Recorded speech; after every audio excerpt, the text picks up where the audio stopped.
Nós vamos, neste momento, antes de prosseguir para a palavra, nós vamos trazer ao Senhor os nossos dízimos e ofertas. Tudo que nós fazemos com os nossos dízimos, com as nossas ofertas.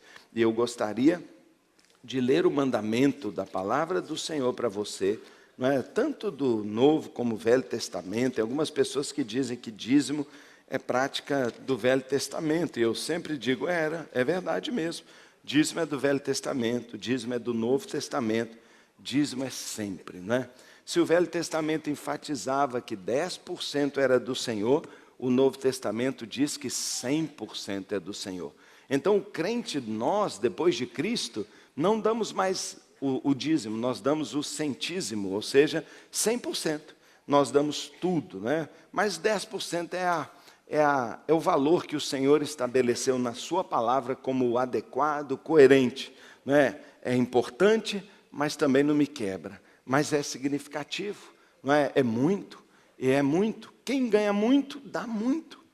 E ele vai dar muito. Imagina um grande milionário dando 10%, é uma fortuna aí. Para ele é 10%. Um pobre ali, a viúvazinha, dá 10%.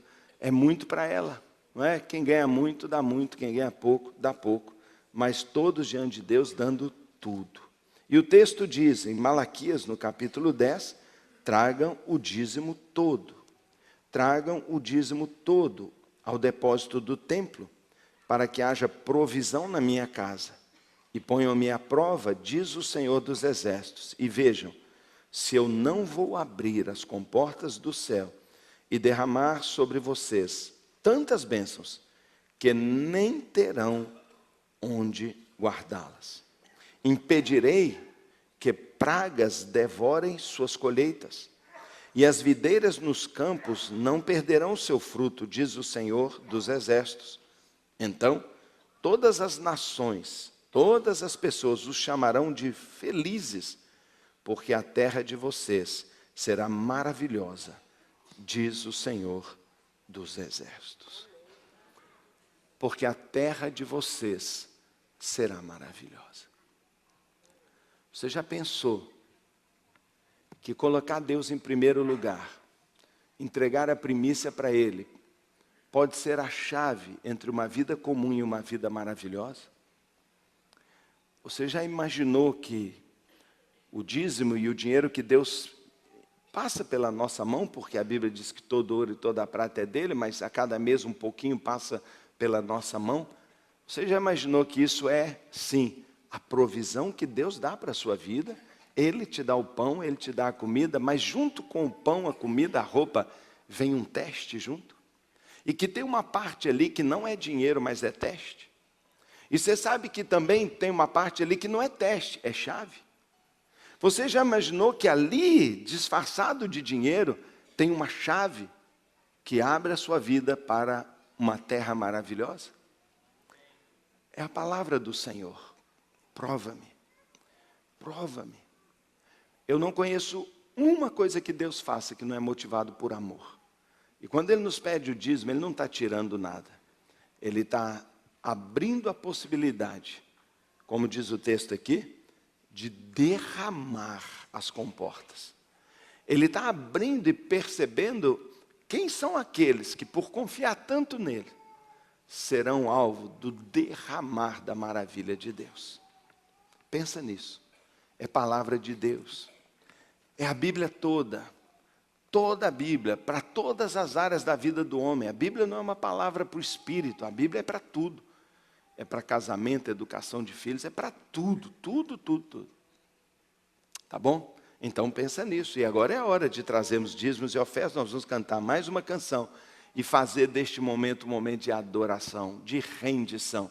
Não é? Enquanto cantamos, você sai do seu lugar, deposita aqui ao altar, aqui à frente. Quem está em cima tem também aí os seus locais para depósito.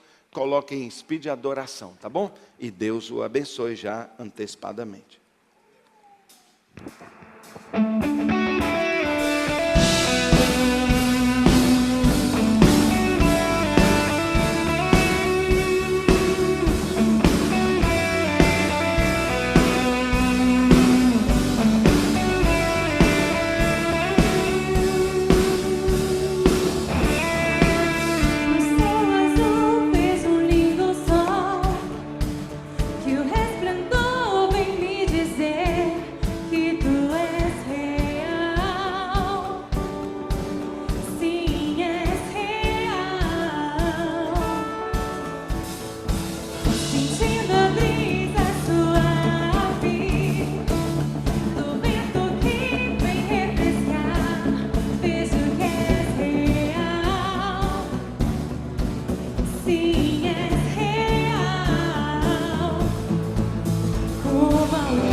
Tudo que há demonstra que és o Criador que nos dá vida.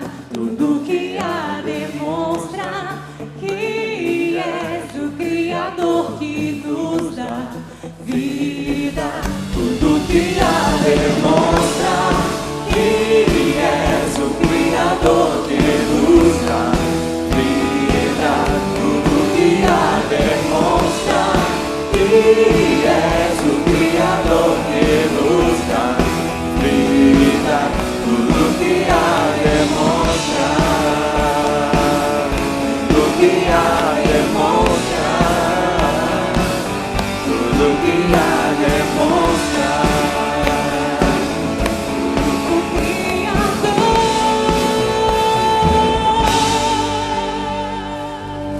Aleluia! Nós consagramos ao Senhor o dízimo e a oferta. Você pode abrir a sua Bíblia, por favor, no livro de Romanos, na carta que Paulo escreveu aos Romanos, no capítulo 8. Romanos, capítulo 8. Você já entendeu porque nós nos reunimos aqui para adorar o Senhor, para adorar, bendizer, estar na presença dEle. Mas nós também nos reunimos para estudar a palavra, ouvir a palavra, receber uma palavra profética. Você pode se assentar, não tem problema ler assentado, não. Eu castiguei você muito hoje, né? Ficou muito tempo em pé. Nós vamos ler a Bíblia. Minha pergunta é, você acredita na Bíblia? Nós acabamos de cantar que tudo demonstra que Deus é o Criador. Tudo prova que Deus existe. Você está aqui porque crê que Deus existe. Mas se você crê que Deus é Deus e não acredita na sua palavra, ou acha que Ele mentiria, então você não tem fé em Deus. Eu acabei de falar para você que nós vamos ver a palavra. Como você vai recebê-la? Eu acabei de falar sobre o dízimo. Todos nós sabemos que Deus é Deus. Nós acreditamos que a Bíblia é a palavra de Deus. Mas na hora de dar o dízimo a gente não dá. Sabe por quê? Porque a gente não tem fé na palavra de Deus. Nós achamos que a palavra de Deus pode não se cumprir. Nunca, nunca. Toda a palavra se cumprirá. E eu digo a você que é o inimigo. E é a sua incredulidade. A Bíblia diz incredulidade como uma perversidade. Que faz você achar que acredita em Deus, mas não crê na palavra dele. Se a palavra dele fala, é verdade. E se a palavra de Deus diz, que ao dar o dízimo, você agrada o coração de Deus, que o devorador é amarrado e que as comportas do céu são abertas, e se você não pratica, você não crê, isso jamais vai acontecer na sua vida. Então, quem crê em Deus, crê na sua palavra, porque a Bíblia é a palavra de Deus e Deus não mente. Então, tudo que nós lemos, nós temos que praticar. Praticar, porque senão nós somos meros teóricos, não é? Ouvintes assim, meio virtuais da palavra, mas a verdade da Bíblia não transforma em bênção, em matéria, em vitória para nós. Muitos aqui, hoje, têm passado o que não precisava passar, têm sofrido o que não precisava sofrer, têm vivido uma vida exprimida, surrada, não é?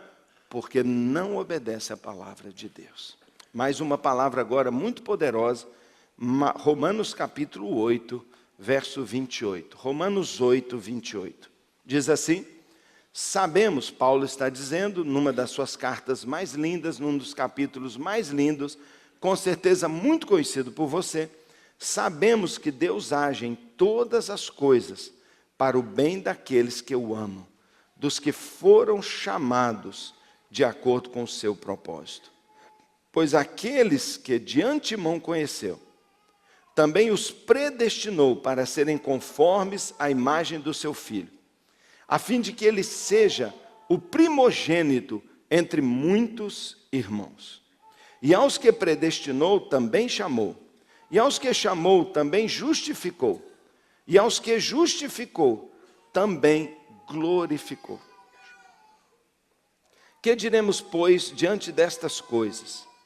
Se Deus é por nós, quem será contra nós? Aquele que não poupou seu próprio filho, mas o entregou por todos nós, como não nos dará juntamente com ele de graça todas as coisas?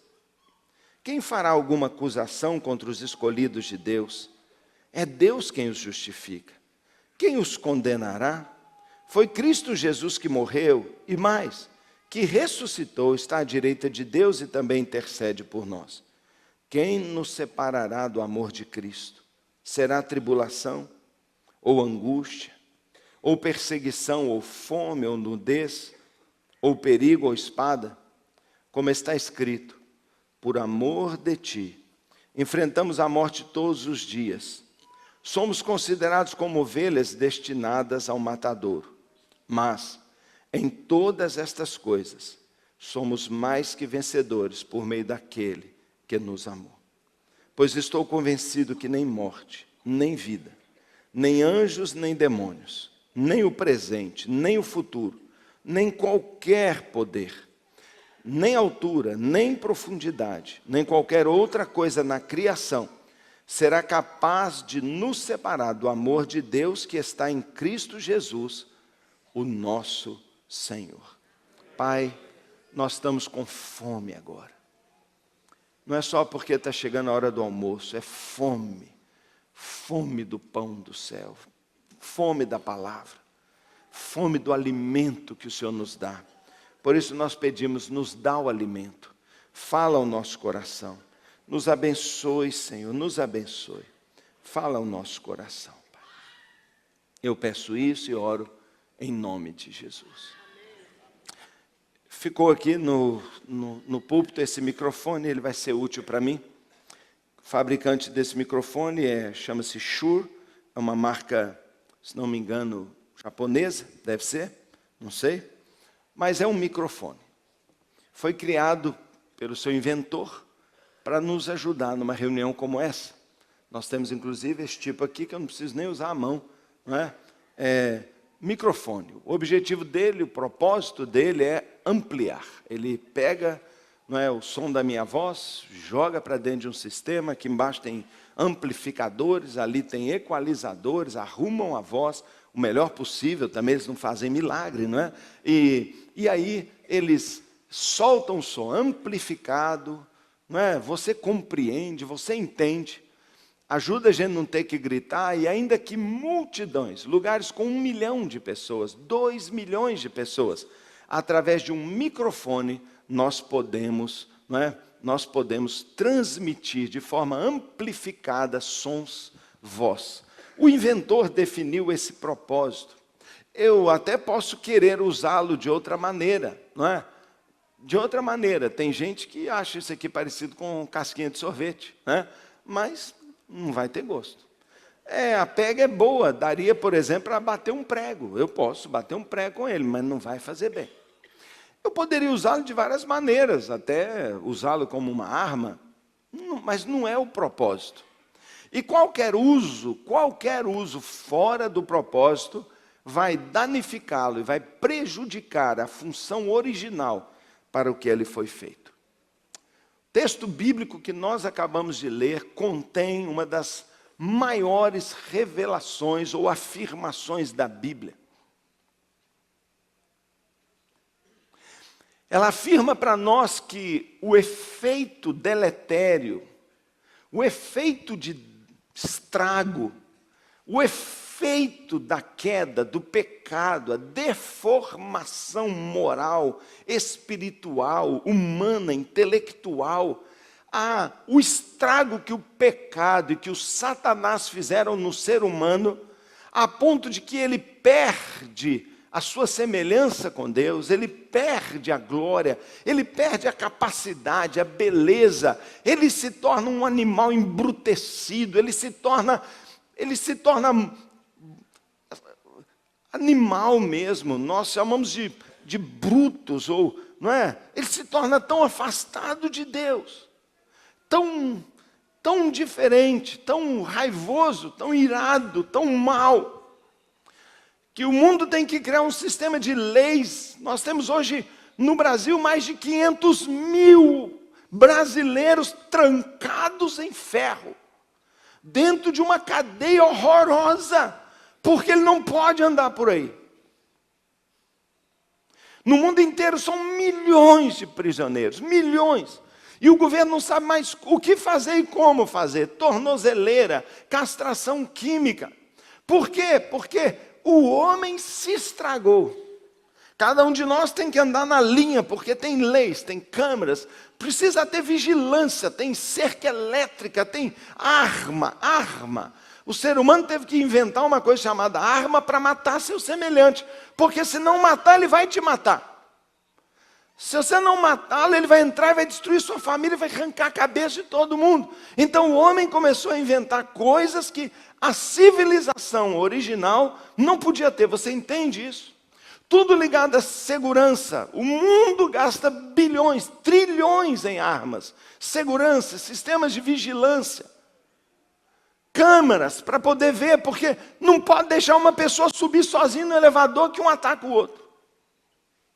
O ser humano se deformou gravemente. O ser humano se estragou profundamente. Uma semente pecaminosa, irada, suja.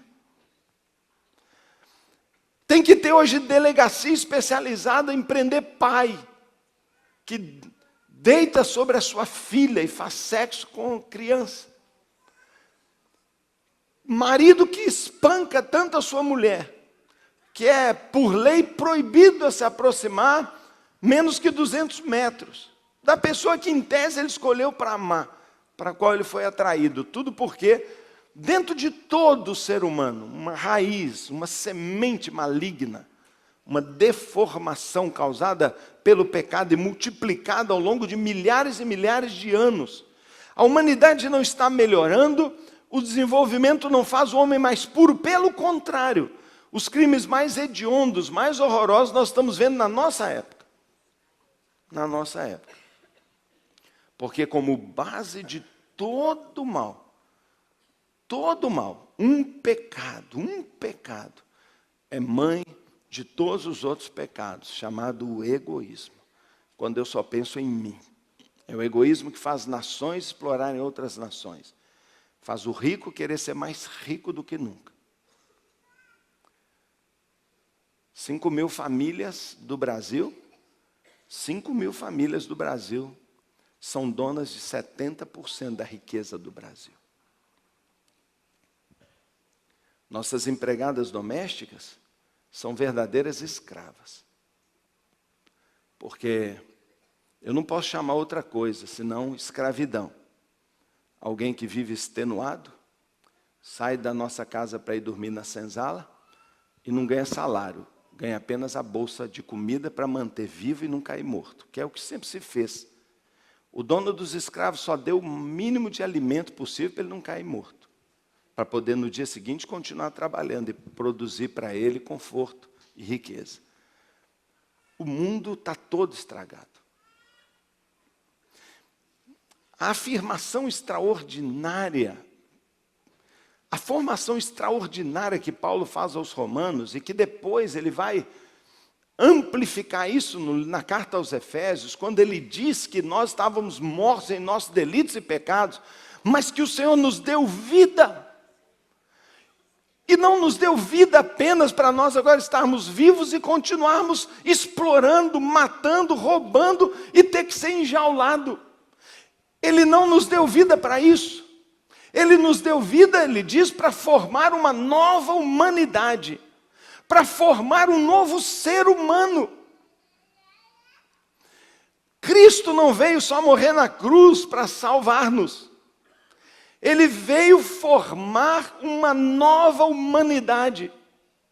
Assim como um dia Deus criou o homem do pó da terra, soprou nele sua vida, e a vida de Deus levantou o ser humano que nós conhecemos, Cristo na cruz expirou a sua vida, soprou a sua vida sobre seus discípulos, soprou neles o Espírito Santo e fez deles novas pessoas. Quando o Espírito Santo veio, um vento soprou. É o sopro de Deus agora sobre o homem que foi, por assim dizer, recriado, refeito, um novo sopro, uma nova criação. Paulo diz que ele fez uma nova criação, um novo ser humano.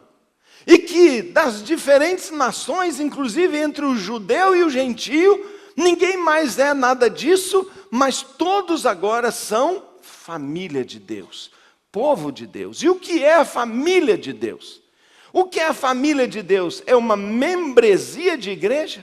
O que é a família da igreja? É pertencer a uma célula? O que é ser da família de Deus? É escolher entre budismo, hinduísmo. O cristianismo é mais legal, defende o direito da mulher, defende a criança, a liberdade de expressão. É mais ocidental, as roupas eu não tenho que mudar, nada de burca, não vou usar uma pinta vermelha na testa. Cristianismo, pronto, eu sou da família de Deus. Nada disso. Só entra na família de Deus quem nasce de novo. Quem, tendo morrido para o pecado, sua vida velha, renuncia a essa vida velha e em fé, em aceitação plena, em escolha de coração, diz: eu não quero mais ser como eu era. Eu vejo em mim esse mal, eu vejo em mim essa velha natureza, eu vejo em mim essa herança adâmica, eu vejo em mim que o que a humanidade é, o que eu mais critico, o que eu mais detesto está em mim. Está em mim. Eu posso não roubar milhões, mas eu roubo um pouquinho no trânsito. Eu posso não roubar milhões, mas eu saboto um pouquinho. Eu posso não matar, mas eu odeio, eu queria a morte. Eu posso não matar, mas eu não ligo mais. Eu nunca mais vou na casa do meu pai. Eu nunca mais falo com aquela cunhada, porque para mim é como se tivesse morrido. Eu não mato, mas eu mato. Eu sou igualzinho, e quando eu percebo que está em mim operando essa lei da morte, é nesta hora que eu digo: chega, eu não quero mais. Eu quero a vida nova, eu quero a vida nova. E há um milagre na nossa história que tem que ter data de marcação, porque ninguém diz assim: eu nasci um dia desse aí, eu fui nascendo. Todo mundo tem data de nascimento. 10/11/1959 eu nasci. Minha mãe não tinha talco, usou açúcar, eu fiquei docinho, não é? Veja bem, todos nós temos que ter o dia da nossa conversão. Foi o dia em que não aguentando mais, enxergando o meu pecado. Isso é arrependimento. Arrependimento é: eu não me aguento mais. Eu quero ser diferente. Eu quero amar e não consigo. Eu quero ser puro e não consigo. Eu estou infectado das sujeiras. Eu quero ser diferente, mas eu sou igual. Eu sou Adão. Eu sou humano. Eu sou carne. Eu sou igual a todos. Eu não sou diferente. Você já chegou nesse ponto?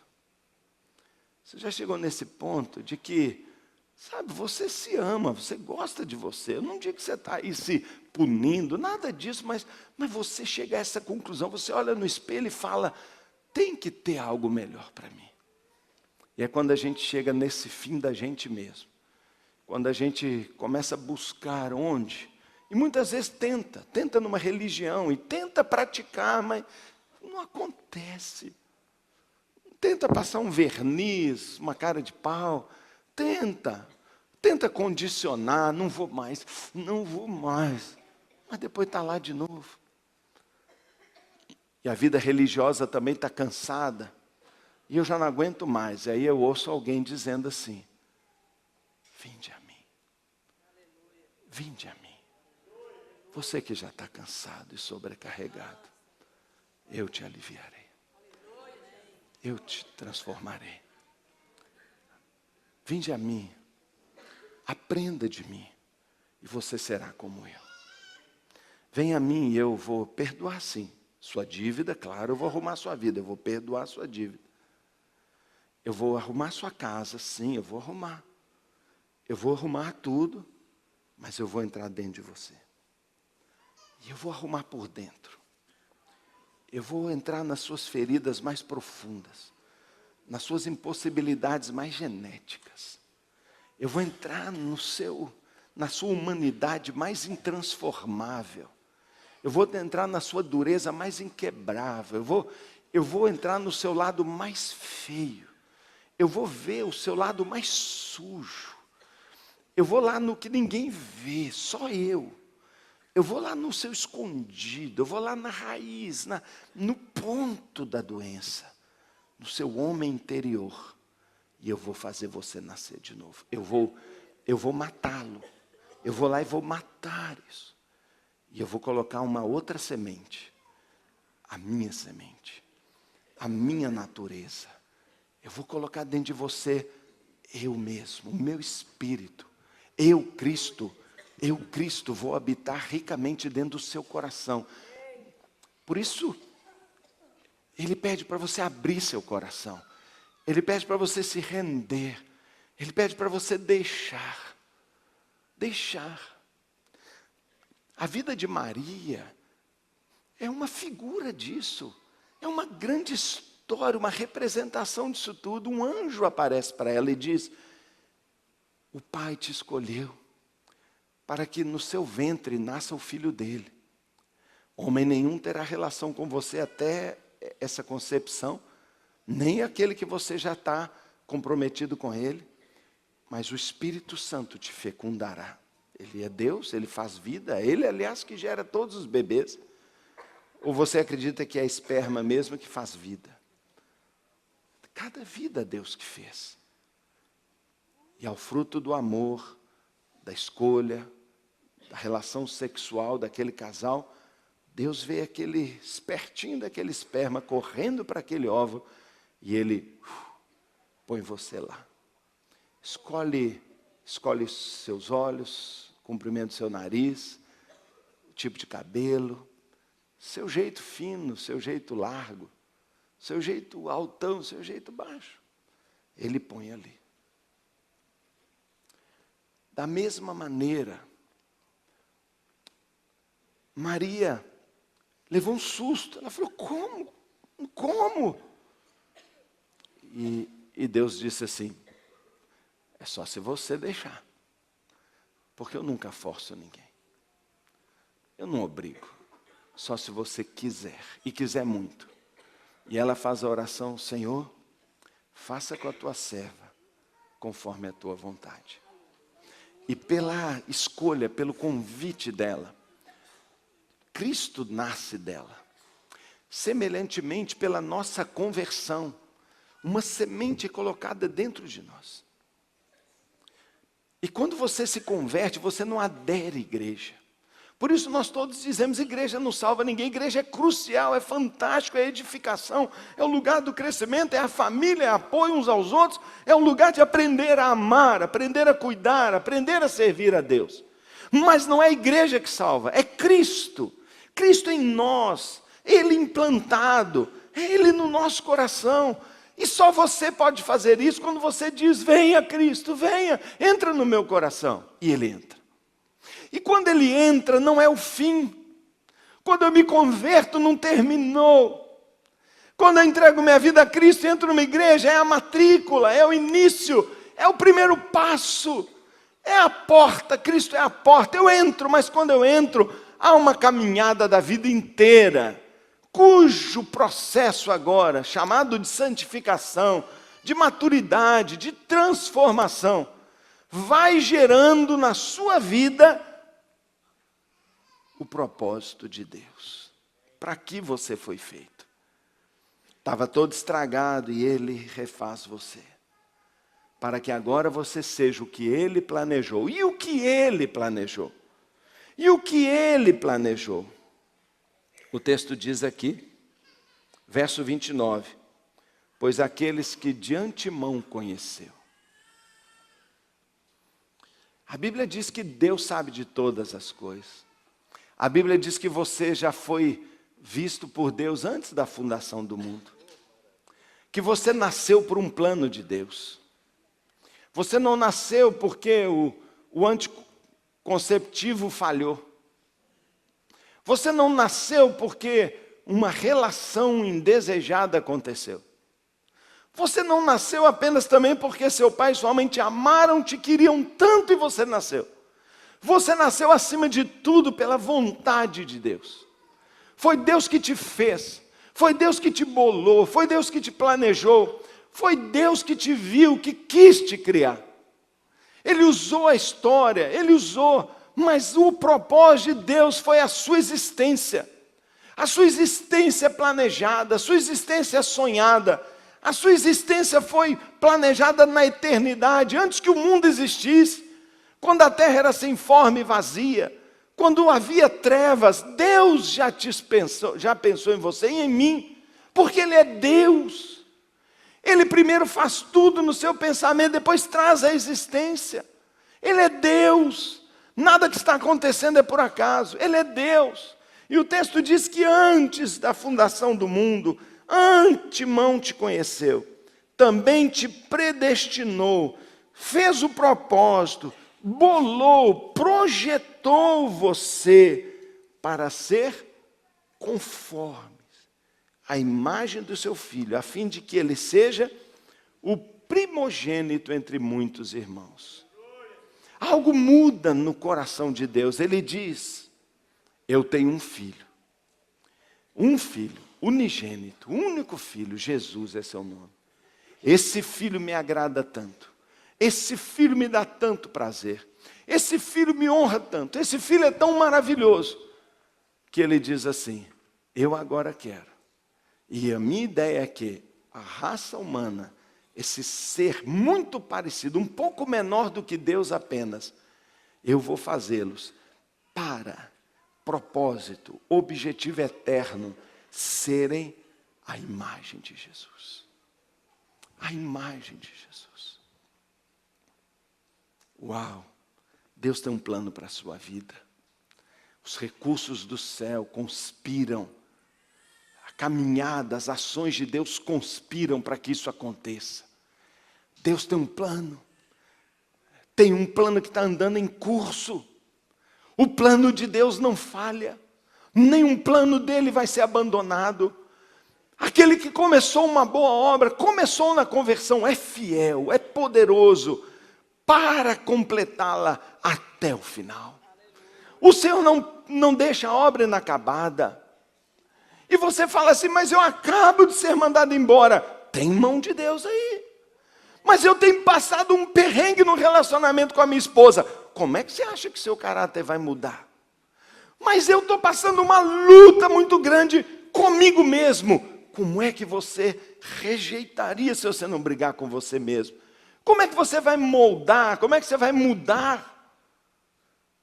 Se a mão não te apertar, se o fogo não te amolecer, se a ferramenta não bater, é uma oficina.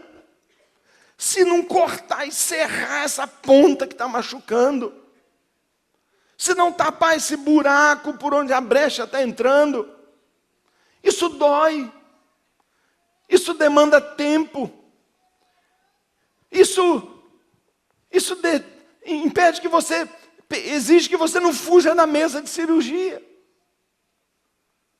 Mas aí eu começo a brigar com o meu cônjuge. A minha natureza com a dela começa a chocar. O meu ego começa a querer brigar com ela. E aí, eu digo: quero mais não. Não amo mais você. Claro que amo. Está fugindo. Está fugindo. Está abandonando o tratamento de Deus. Aquela pessoa que Deus colocou. Por que está dando conflito? Porque tem problema. Tem problema o quê? Nela? Alguém acredita nisso? Alguém acredita que problema conjugal a culpa é de um só? Ah, irmãzinha, você é tão santa, hein? Louva a Deus todo domingo. Seu marido nem é crente. Está lá dormindo, vendo televisão. Está no clube essa hora. Ah, pastor, estou aqui na igreja. Ele está lá bebendo cerveja.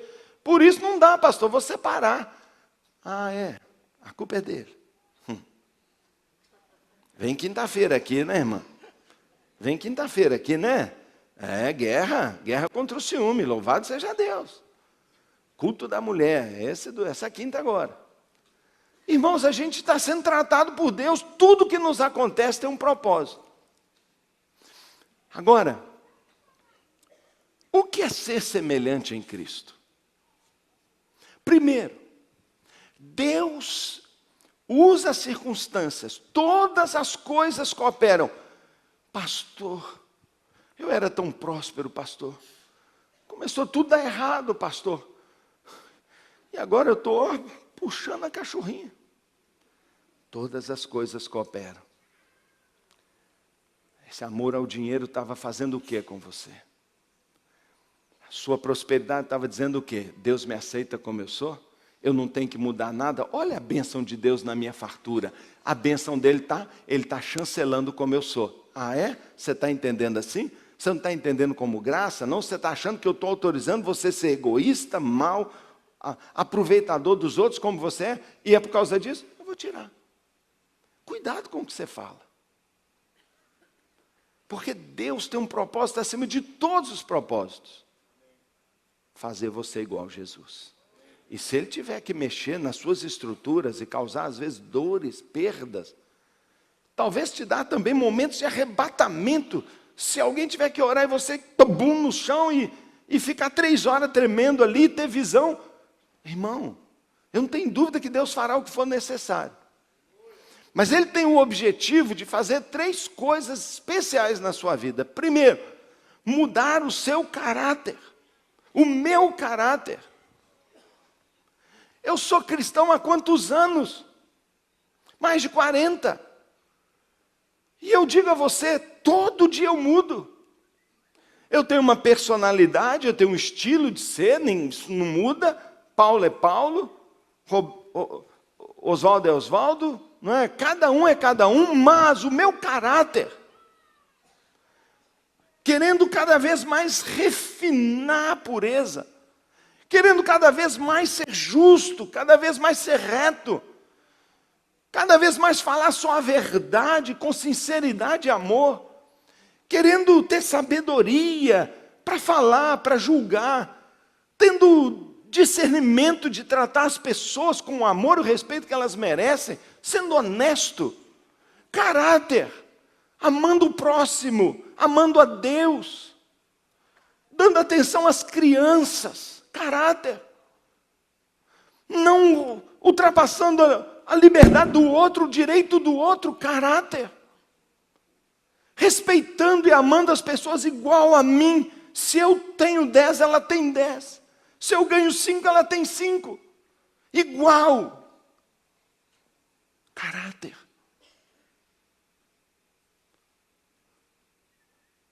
Cristo está mudando o nosso caráter.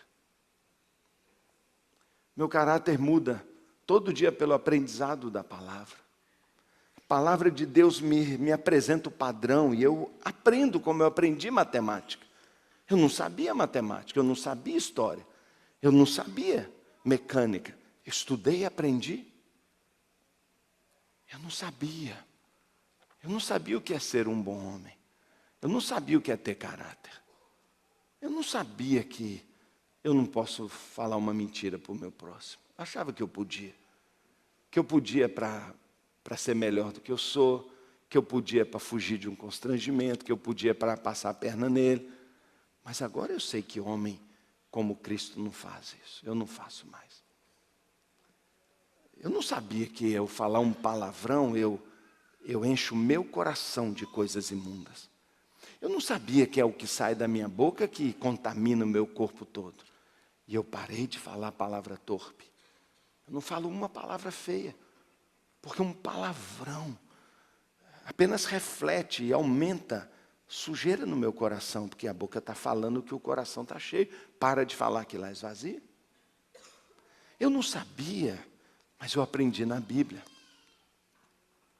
Eu não sabia, mas o Espírito Santo que está dentro de mim começou a me constranger.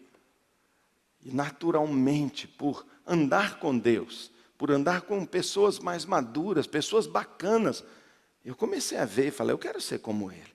Eu quero ser um marido assim, eu quero ser um jovem assim. Olha que calça bonita, mas olha o jeito que ele trata a namorada dele. Eu vou namorar assim também. Eu vou namorar santo. eu vou ser assim. Eu não tenho mais como padrão a grosseria do meu pai, a irritabilidade da minha mãe, a desonestidade da minha família inteira, que construiu tudo isso na base da usurpação. Não, eu sou diferente agora. Então o meu caráter vai mudando. Sabe qual é o problema? Que muitas pessoas botam um ponto aqui. Meu conflito pessoal com a maioria das igrejas é que a maioria das igrejas está ensinando, está pregando que ser igual a Cristo é ter o caráter de Cristo. Isso é 100% verdade, mas isso não é 100% da verdade. É 100% verdade que Deus quer que você seja igual a Cristo. Mas ser igual a Cristo não significa apenas ter uma vida tão bonita, ética, uma vida bacana, sem que eu incorpore ou imite as demais marcas de Cristo. Quando alguém fala de Cristo, a primeira palavra que vem, Jesus Cristo, ninguém pensa no caráter. Jesus Cristo, ninguém fala, ele abraçou as criancinhas, ele tratou Maria Madalena, ainda que endemoniada e prostituta, como uma pessoa, com todo respeito, e não um objeto para ser usado.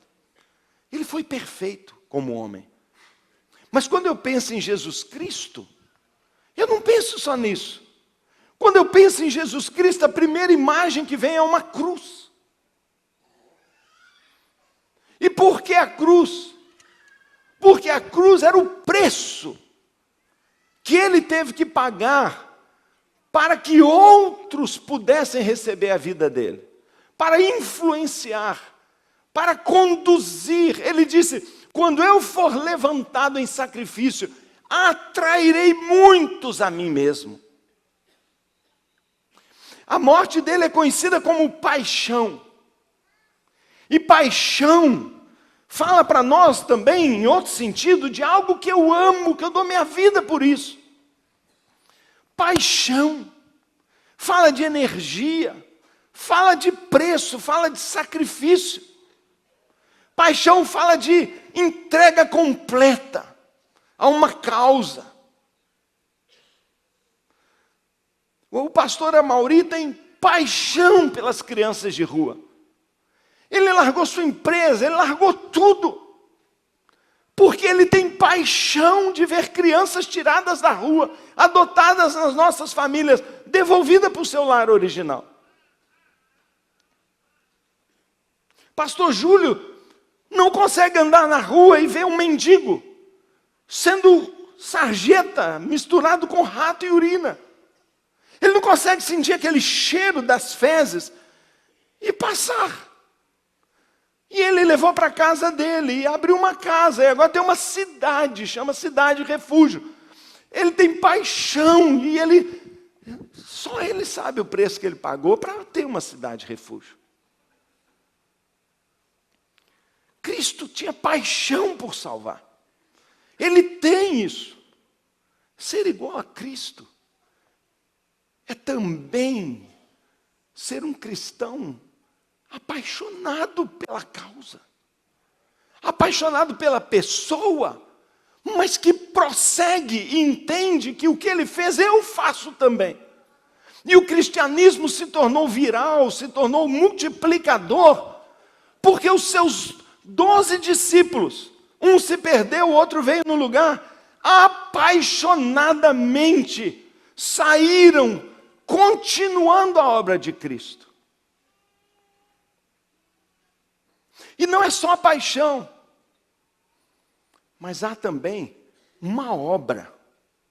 Quando eu falo de Cristo, eu não entendo como a maioria pensa ser igual a Cristo. Todo mundo pensa que vem uma auréola, não é uma cara assim bem pálida. Oh, paz do Senhor, irmão, né? E aí fica esses padres, fica esses sacerdotes, esses monges, esses crentes com cara de burro triste, né? Achando que isso é igual a Jesus. Quanto mais jejum, quanto mais pó, né? Assim, para ficar brancão. Pensando que, está igual a Jesus. Ser igual a Jesus é ter o caráter dele. especialmente escolher marcar uma vida pelo amor ao próximo. Foi o que Cristo fez. Ser igual a Cristo é viver uma vida de paixão e sacrifício para implantar as verdades que eu creio. Ser igual a Cristo é fazer discípulos. Ser igual a Cristo é fazer a obra que Ele fez. Porque o que eu sou se reflete na obra que eu faço. O que adianta eu dizer que eu tenho o caráter de Cristo e eu não tenho obra? Tiago, irmão de Jesus, diz assim: mostra-me a sua fé sem obras. E eu vou dizer para você que esta fé sem obras é falsa. Porque fé sempre gera obra. O que Jesus era pode ser avaliado pela sua obra. E a obra que ele fez, ele veio edificar do zero uma igreja. Ele declara assim: eu vim buscar e salvar o mundo. Jesus veio com uma missão: eu tenho que salvar o mundo. O mundo tinha milhões de pessoas já naquela época. Milhões de pessoas. Então Jesus chega no mundo e eu então tenho que salvar o mundo. Atenção, aluga um centro de convenções. Acha para mim um canal de televisão. Prepara a impressão do meu material. Eu quero milhões de cópias. Nós vamos entregar meu plano de ação, minha doutrina. Põe na internet, abre um site. Por quê? Porque eu tenho que salvar milhões. Ele tinha que salvar milhões. Ele veio salvar o mundo inteiro. Mas qual foi a obra dele? Em João 17 ele diz assim: Pai, eu te glorifiquei na terra, completando a obra que me destes. Ele não completou. O mundo não estava salvo quando ele foi embora, 3 anos depois. Qual obra ele completou? Ele responde no verso seguinte: Pai, os que o Senhor me deu, eu os guardei e não os perdi. Eu os preparei, eles são teus e eu os enviei. Sabe qual foi a obra que Jesus fez? 12 discípulos. Ele fez discípulos.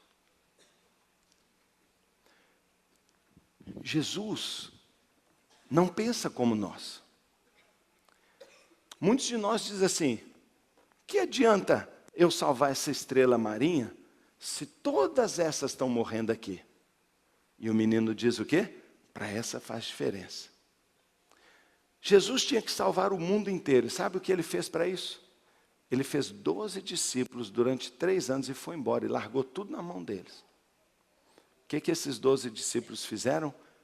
Bilhões de convertidos ao longo da história. Bilhões.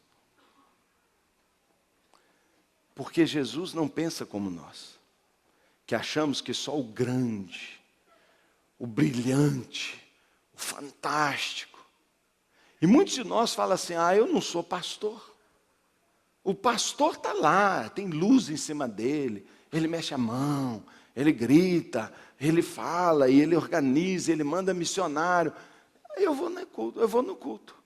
E a fraqueza do cristianismo está nessa separação, nessa compreensão de que você só tem que ser frequentador de igreja e os pastores, bispos, é que tem que ser igual a Cristo.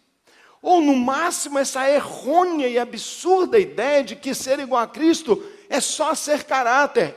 Eu tenho que ser igual a Ele, é o que eu mais almejo. Mas tem que olhar para mim e ver que, se necessário, eu vou para a cruz também. E que eu estou indo todo dia ao negar-me a mim mesmo, ao sacrificar-me até o limite da minha força, a me gastar e me gastar e me gastar por uma visão que Deus me deu. Uma visão que Ele me deu um dia, quando o Espírito Santo me visitou e que me convenceu no entranhado da minha alma, que um perdido, uma pessoa sem igreja, uma pessoa sem Cristo, está indo para o inferno. E eu vi eles indo para o inferno. Eu sou tomado por uma visão por uma mensagem única. E eu não vou ser infiel a isso que Deus me chamou a fazer. Mas eu não vou abrir um centro de conferências. Eu não vou abrir um programa de televisão. Eu não vou imprimir milhares de cópias de uma mensagem e jogar de helicóptero. Eu vou fazer o que Cristo fez. Eu vou fazer um discípulo.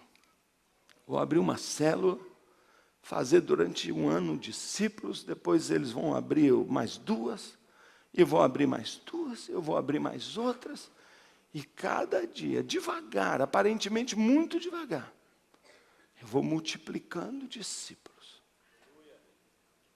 Mas você não quer fazer isso. Você não quer fazer isso. Você disse, eu não quero. Eu não quero me dedicar. Eu não quero. Bem, eu entendo que você está dizendo, no outro sentido, que eu não quero ser como Jesus. E talvez não queira mesmo. E talvez não queira. Foi por isso mesmo,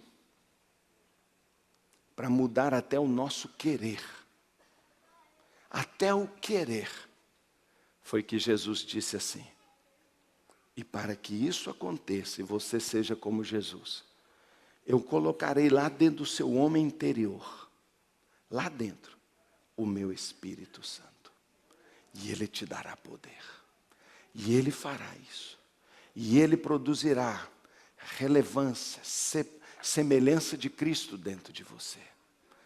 Pastor, como eu começo, pastor, essa transformação? Decida, isso é uma escolha sua. Eu quero ser uma mulher tão cheia quanto possível do Espírito Santo. Eu quero ser um homem tão cheio quanto eu possa do Espírito Santo. Eu quero ser pleno dele, eu quero ter a plenitude de Deus dentro de mim. Eu quero ser cheio do Espírito Santo. E se nós perseguirmos o Espírito Santo, como a gente vai atrás do ouro, como a gente vai atrás de um mel, se a gente compreender que a presença do Espírito é mais deliciosa e transformadora do que a melhor das viagens, a maior das experiências, e que é o Espírito Santo me enche, me transforma, eu abriria meu coração todo dia de manhã e diria, hoje eu quero ser cheio do Espírito. Eu não quero ser um crente teórico ou vazio. Por isso a Bíblia diz que todos nós somos vasos. A Bíblia diz no Novo Testamento que o crente é um vaso. E ele diz que a glória de Deus é encher esses vasos e transbordar. Davi disse, o meu cálice transborda, Senhor. Paulo disse, eu sou um vaso de barro, o menor dos menores, mas ainda que de barro, cheio da glória de Deus. Deus quer te encher. Ah, irmão querido, eu ficaria aqui, não é? Me deliciando nessas verdades com você, que fluem do meu coração naturalmente.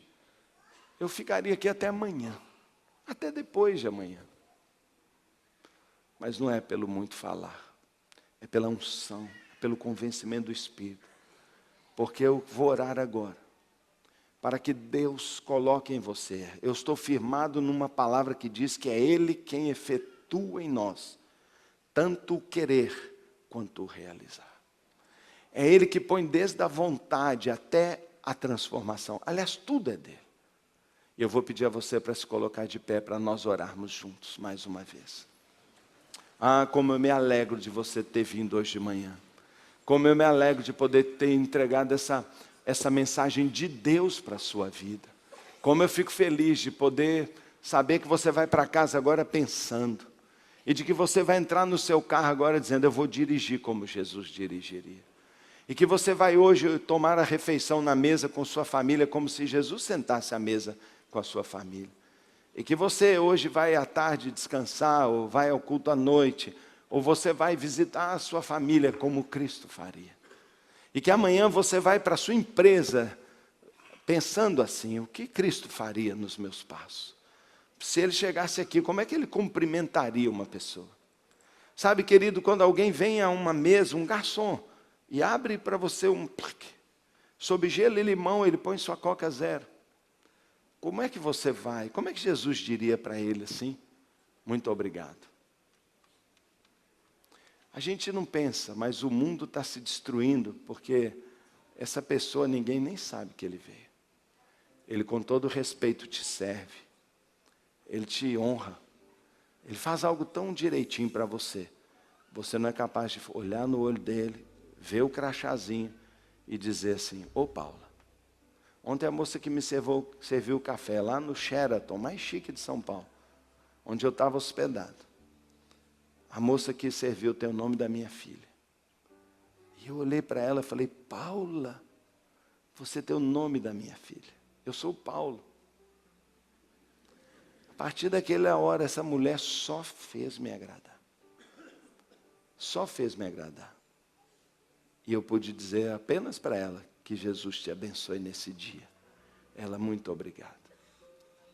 Isso muda o mundo, gente. Sai daqui para ser como Jesus. Como ele é um marido.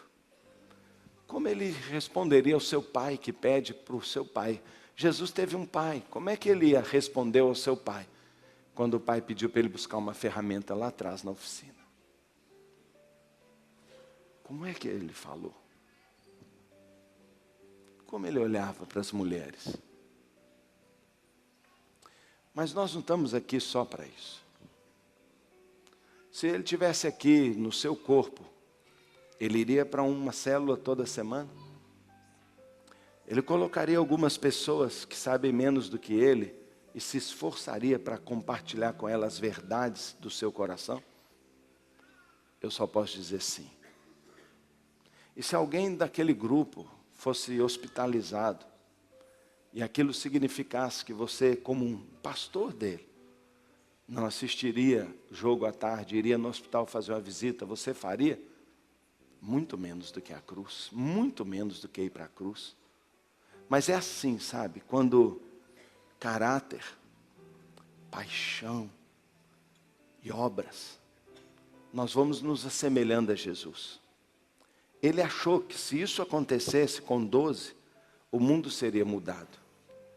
Se você fizer isso com uma pessoa, deixar o Espírito Santo fazer com você, deixar a igreja, deixar o seu líder de célula, deixar eu fazer isso com você.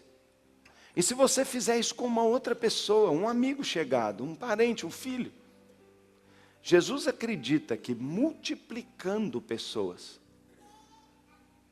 Sabe, querido, nossa conferência chama Multiplique.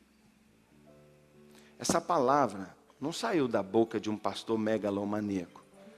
Ela surgiu do início da Bíblia, quando a Bíblia diz: multiplicai-vos e enchei a terra com a glória de Deus. Quando Jesus disse: ide por todo o mundo e fazei discípulos de todas as nações, a palavra lá é: multipliquem-se em outros. Nenhuma pessoa pode dizer-se cristão se não viver a semelhança de Cristo no caráter. Eu fico encantado com o seu caráter. Eu fico encantado com a sua educação. Sério, eu acho a igreja mais educada que eu já vi. Mas eu quero ficar encantado com a sua paixão.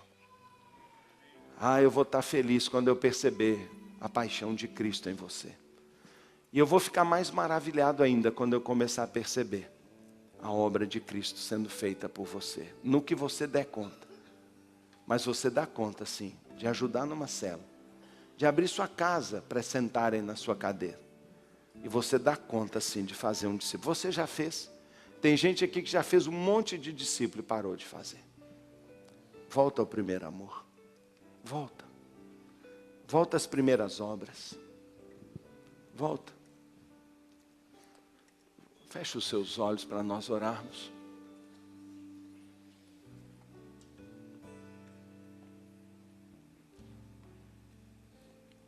Deixa o Espírito Santo falar com você. Eu vou orar a Deus para que Ele efetue em você o querer. Posso fazer essa oração? Mesmo que você deteste fazer discípulo, eu posso pedir para Deus fazer você gostar disso? Mesmo que você detesta sair do seu egoísmo para pensar em alguém, porque dá trabalho, eu posso fazer Deus te transformar numa pessoa generosa e cheia de empatia com o sofrimento do próximo? Eu posso fazer isso? eu quero orar para Deus efetuar transformação em você. E eu posso também pedir para Ele mudar o seu caráter? Pai, a Tua palavra não volta vazia. Eu preguei esta palavra, Deus, direto do Teu trono, Pai. Sem o esboço, sem estudo, apenas o que o Senhor nessa noite colocou no meu coração.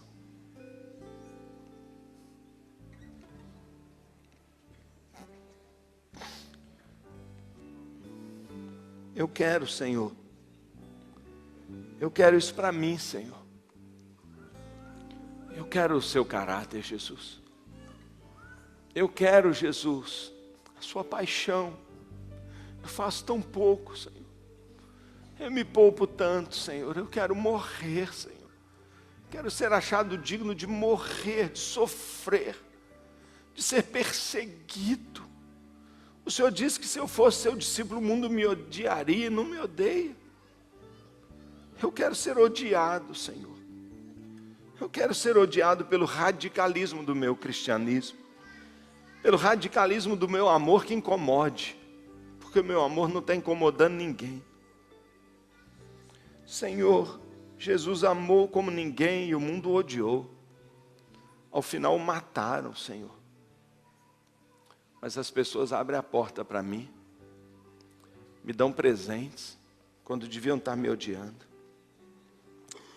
Oh Deus, me perdoa, Senhor. Me perdoa, Senhor. Eu oro por esta igreja, Pai, não só pelos que estão aqui, ouvindo esta palavra Tua, mas por todos que fazem parte desta igreja, pelos milhares, Pai, que estão agora nas escolas, ou estão descansando, virão à noite, vieram ontem, ou que se não virá, Pai, que o Senhor mude o coração e põe desejo para virem, pelo menos num culto por semana. Pai, eu oro, Pai, pedindo isso que eu falei. Eu quero pedir que o Senhor ponha em nós o desejo. Espírito Santo, que habite em nós a sua plenitude.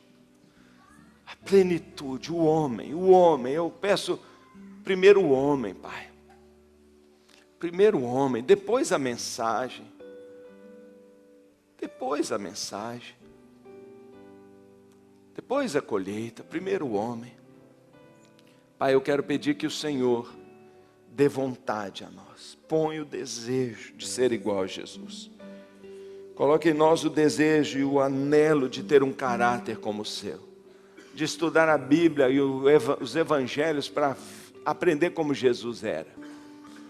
Pai, põe em nós o desejo de ser apaixonados pela causa.